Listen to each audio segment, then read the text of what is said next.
Wilson Morales from Black Women TV. Here we are. You're working with Lee Daniels again. This is for your first time. For you, Glenn, obviously, when you read the script, at what point did you say, how far does he want me to go? I didn't even know to ask the question, really, because it's one thing to read something on the page. It's another thing to do it when you're on the set. And, you know, I really think, especially in movies, which I think movies are one big rehearsal, basically. You're there to especially with somebody like Lee, you want to help him fulfill his vision. And he had a very strong vision, and Andra was so much a part of that, that it just carried me along. This is your second time working with him. What's different now? What is different? You're just working with film in general. I'm sorry, you don't mean working with Lee. Well, there's a lot that's actually the same because I love working with Lee. I'm like, that's my home, and he just, like she said, I love helping him bring his vision to life, you know, and I think that's just a huge part of acting for me.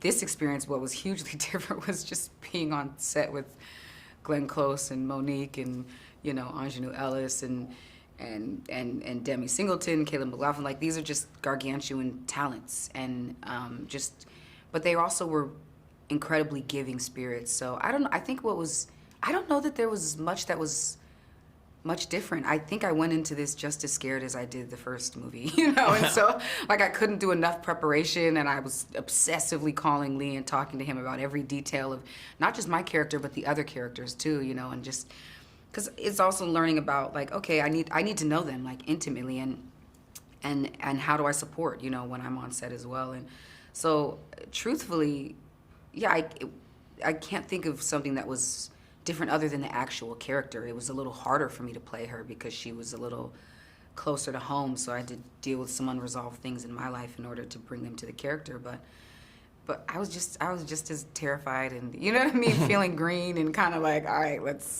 please don't let me be terrible and let this whole thing fall apart. So yeah, I mean, it's pretty much the same in that regard.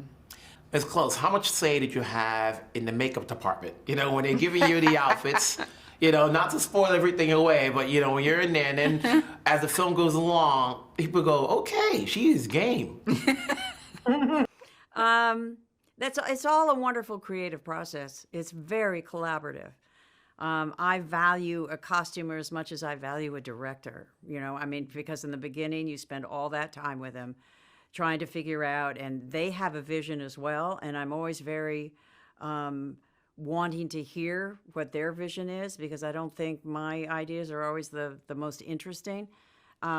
So that was a huge influence on me, the clothes that Lee and his costumer put on my body. I mean, that was a big beginning, and it was a freeing, incredibly amazing experience for me, because I realized, oh, I get it.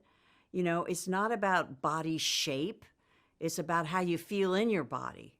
And you know, the clothes she wears, sometimes, you know, she obviously is somebody who buys off secondhand racks. You know, she can't walk into any store and have the money to buy what she sees, but she puts these outfits together because they make her feel good. And that, you know, that really for me was the beginning of understanding who Alberta is. I just want to say congrats on the performances. Thank you know, you. people will get a kick out of seeing the both of you. Thank you. Obviously, this is a genre that not everybody's a fan of, but then because of the talent involved, they're going to show up. Mm-hmm. So Thank you so we'll much. talk down the road. Take care. Thank you. Appreciate you. Wilson Morales from Black Women TV. Here you are. New genre for you. Yes. You know, what were the concerns you would have in trying to pull this off? My concerns were that I wouldn't be able to catch up with the pacing. This is not my world, you know. The idea of thriller is about where drama is. And so it's a whole different rhythm, it's a different dance. So I was not worried about it with the acting. I was worried about with the pacing. That was the concern. And then there's the research. Obviously, you just can't pull this off. This is based on a story. Don't know how true it is. Obviously, everybody's going to be looking at Google to see where'd you get the story from. How much research did you do in putting this together so that when people look afterwards, they're going to say, okay, he got half of it right, he got all of it right, he did what he could. It's not a true story. It's based on a true story. It's based on what actually happened to this young lady, and it happened. Children were walking up the walls. It's all documented. It's in the court cases. It's in the documentary. She's talked about it openly. The police have talked about it. The judge has talked about it. So it happened. So it's my interpretation of it, because I didn't want demons to jump on me my mom didn't want demons to jump on me when I was doing it. So I changed it. Made the mother white, the grandmother white, because I wanted to explore that world of what it was like to be biracial, because we've never seen that before on screen before. Glenn's character on screen before. Black people know her. White people don't, but black people know this woman. So yes, a lot of it is based on truth, but I did my own take on it. It was important. It's no secret. You do great with actresses. You know, your history says that. But when you have Andra and Aunjanue and Monique and Glenn, you know, you got these actresses in your movie.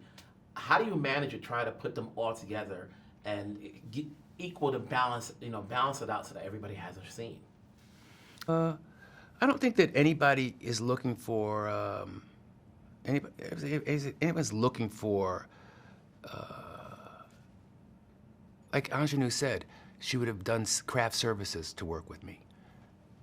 I was blown away by that, so we're not looking to upstage each other. No one's looking to upstage each other. They're just thespians trying to tell a story. And so no one's, we're all sort of, a lot of their stuff was cut. Some of it was enhanced.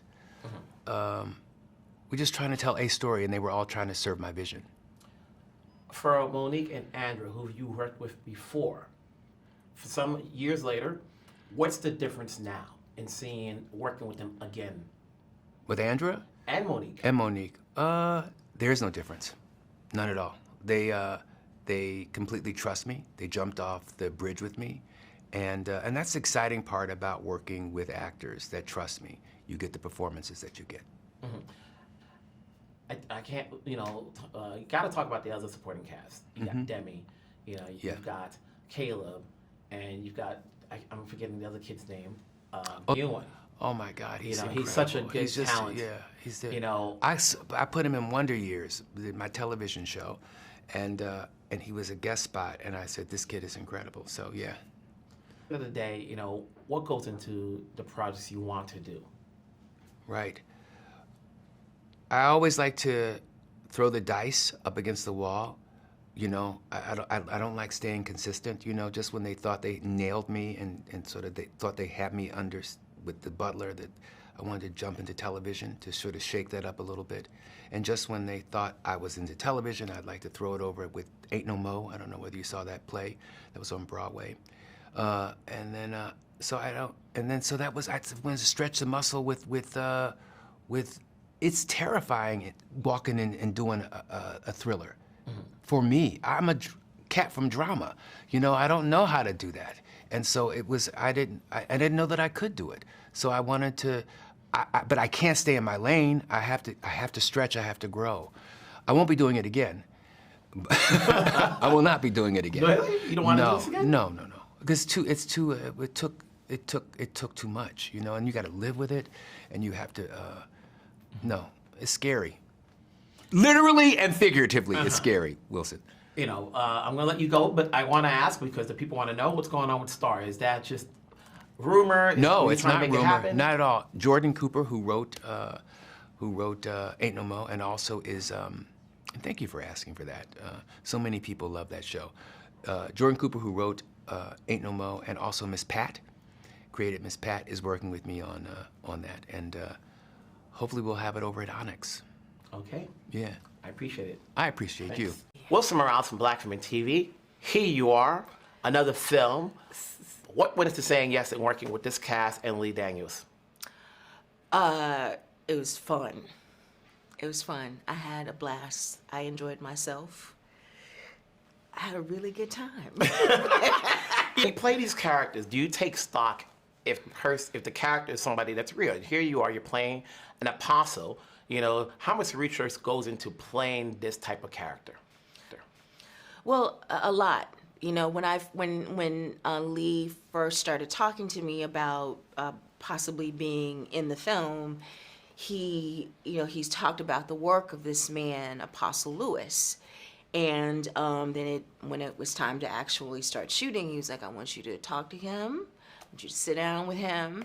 And so essentially, you know, Apostle Lewis just, you know, really conducted a course with me and tried to teach me as best as he could how he does what he does, because that's what he does. He does these deliverances in real life.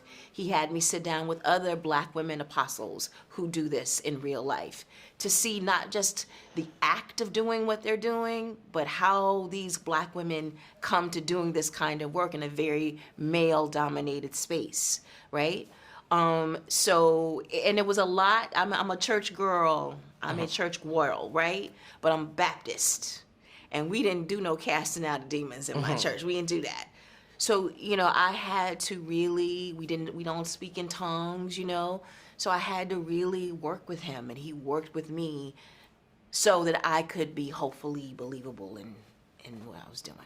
You've had your share of films where you've worked with a large ensemble. Here, you know, the poster says it itself, between you and Glenn and Monique and Andra, and then you got the lead, you know, as the commander of it all. What's that feeling like, especially with the other cast, with Demi and Caleb? Yeah, you know, my work with them was just very intimate. You know, I wasn't in a lot of the, you know, group scenes or anything like that. And I just loved, you know, I just think Andra is, you know, one of the most honest actors I've ever worked with.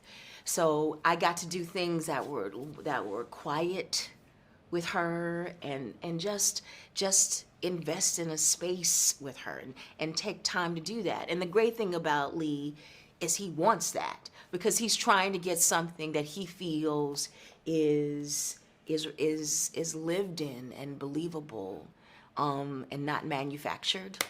So I was given the space to do that. Having said that, is there anything you picked up with Lee from a directing standpoint?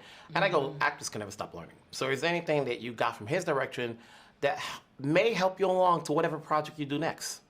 Yeah, you know what would, you know, I would do a scene and I would feel like I bled, right? And then he said, come here, and he showed me the monitor and he go, no, you need to go further. And I'm like, what? What do you want? And he was right. He was right. So even now, he's like, he would say things, I need you to dig deeper. I need you to dig deeper. And he would say that all the time. So now the movies, a couple things that I've done since that, I hear that voice. I need you to dig deeper. Even though you feel like, yeah, I'm doing the most, but I hear that voice saying, I need you to dig deeper. I take it with me. There's always a group that's not really a fan of psychological thrillers. You know, they're like, that ain't for me. But when they see these names, they're like, what's going to be the selling point of seeing this movie where they can go in there like, I'm going to see it because the girls are in the movie? Yeah, you know, I think, you know, Monique said something I thought was very salient to your point, is that you bring to it what you bring to it. Right? Like, you know, someone could say, oh, it's a horror film, but other people will look at it and think that it is just, it's a drama about this family. It's a domestic drama about this woman trying to hold on to her family as she's struggling with addiction, as she's struggling to pay her bills, you know? And I think any woman living in 2024 can relate to that, you know? That you trying to take care of your family, you're doing the most, and then here comes a demon haunting your house. And that demon haunting your house could be something crazy and unexpected that happens to you in the middle of you trying to just live your hard life, you know? And I think people will relate to that. Hopefully. I know I do. Best I can say is congrats again on another great role. Oh, thank you. Yes. I appreciate it. Good.